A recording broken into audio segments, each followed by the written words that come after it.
Salut à toi et bienvenue sur la chaîne. L'histoire d'aujourd'hui est une histoire que vous devez impérativement écouter pour être sensibilisé sur certains points clés de la vie. Dans la cour d'Aboku, la vie se déroulait comme un tambour battant, rythme des enfants qui couraient marpiachon entre les maisons, des femmes qui pilaient le maïs dès l'aube et de l'odeur du poisson grillé qui se mêlait à celle du café chaud. C'était une vie simple, mais lumineuse. Chaque geste, chaque souffle, chaque parfum racontait le bonheur des petites choses. Clarisse vivait là depuis 5 ans. Dans une maisonnette de 2 pièces, au fond de la cour, elle allumait chaque matin son foyer à charbon pour préparer des beignets dorés, croustillants, dont le parfum ensorcelait tous les enfants du quartier. Son commerce était prospère. Les enfants revenaient 2 fois parfois pour goûter la magie de ses mains qui transformaient la farine et l'huile en délices. Elle avait 3 enfants. Grace, l'aînée, 10 ans, sage comme un petit soleil, veillait sur ses frères, lavait les assiettes, surveillait Noah et Yannick quand leur mère partait vendre. Yannick, 7 ans, espiègle et vif, bondissait, grimpait aux arbres et racontait des histoires qui faisaient sourire les voisins. Noah, le plus petit, 3 ans, avec ses joues rondes et son sourire qui fondait les cœurs, semblait porter la lumière de sa mère dans ses yeux. Dans cette cour pleine de vie, Clarisse était aimée. On la respectait pour sa gentillesse, sa générosité. Elle prêtait son charbon, gardait les enfants des autres, écoutait les histoires et les soucis sans jamais juger. Mais à l'ombre de ce bonheur se trouvait une femme différente, maman Odette, veuve depuis 3 ans. Sa maison semblait éternellement plongée dans la pénombre, ses rideaux tirés comme des barrières contre le monde. Maman Odette parlait peu, riait rarement, et ses yeux, toujours fixés au loin, reflétaient une tristesse profonde, mais aussi quelque chose de plus froid, d'inexplicable. Clarisse, avec son cœur ouvert et sa bonté innée, saluait maman Odette chaque matin. Parfois, elle lui apportait des beignets que la vieille femme acceptait d'un simple hochement de tête. Mais ses yeux semblaient scruter, mesurer, analyser chaque mouvement de Clarisse. Une intensité silencieuse lourde qui mettait Clarisse mal à l'aise mais qu'elle ignorait, pensant simplement à la solitude et à la tristesse de sa voisine. Un soir, alors que Clarisse préparait la sauce d'arachide, parfum de son enfance mêlé à celui du poisson fumé et des tomates rouges, on frappa à sa porte. Maman Odette, tenant un petit bol vide, demanda du sel. Clarisse, souriante, versa généreusement le sel dans le bol et le rendit. La vieille femme ne partit pas tout de suite, fixant la cuisine, les enfants, la marmite fumante, murmurant des mots que Clarisse ne comprenait pas. Puis elle s'éloigna, laissant derrière elle un frisson dans l'air de la maison. La nuit tomba et les rires des enfants furent remplacés par un silence inquiétant. Les premiers signes apparurent, Noah se réveilla en pleurant, fiévreux, inconsolable.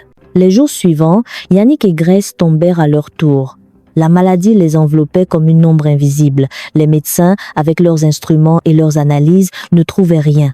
Paludisme, fièvre typhoïde, infection pulmonaire, rien. Le mystère grandissait.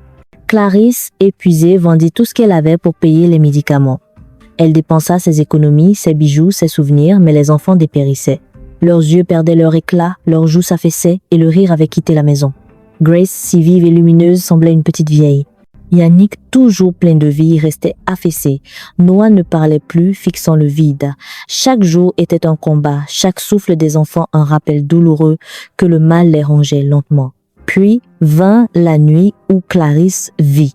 Par la fenêtre, dans l'obscurité, maman Odette était agenouillée dans la cour, une bassine d'eau devant elle, versant le sel goutte à goutte, murmurant des mots anciens, des incantations qui semblaient se nourrir de la vie des enfants. Clarisse comprit, le mal venait de là. La femme qu'elle avait crue triste et seule buvait sa lumière, transformant la bonté de Clarisse en poison invisible. Le rêve qui suivit fut une révélation. Elle voyait ses enfants immobiles, plongés dans l'eau salée, comme des poupées qu'on étrangle lentement. Une voix venue de l'invisible lui parla, douce et terrible. Le sel que tu as donné était pur. Elle l'a transformé en poison. Elle a soif de ton bonheur, de ta lumière. Le matin, déterminée, Clarisse prit ses enfants et se rendit chez le pasteur Jonas. L'homme de Dieu écouta, comprit et imposa ses mains sur chaque enfant. Il bénit l'eau, versa le sel dedans et donna à Clarisse des instructions. Asperger la maison, protéger chaque coin, prier 3 nuits entières sans dormir. Le combat spirituel commençait. Le mal qui avait touché ses enfants devait être brisé et la foi serait son arme. Les nuits suivantes furent longues et lourdes.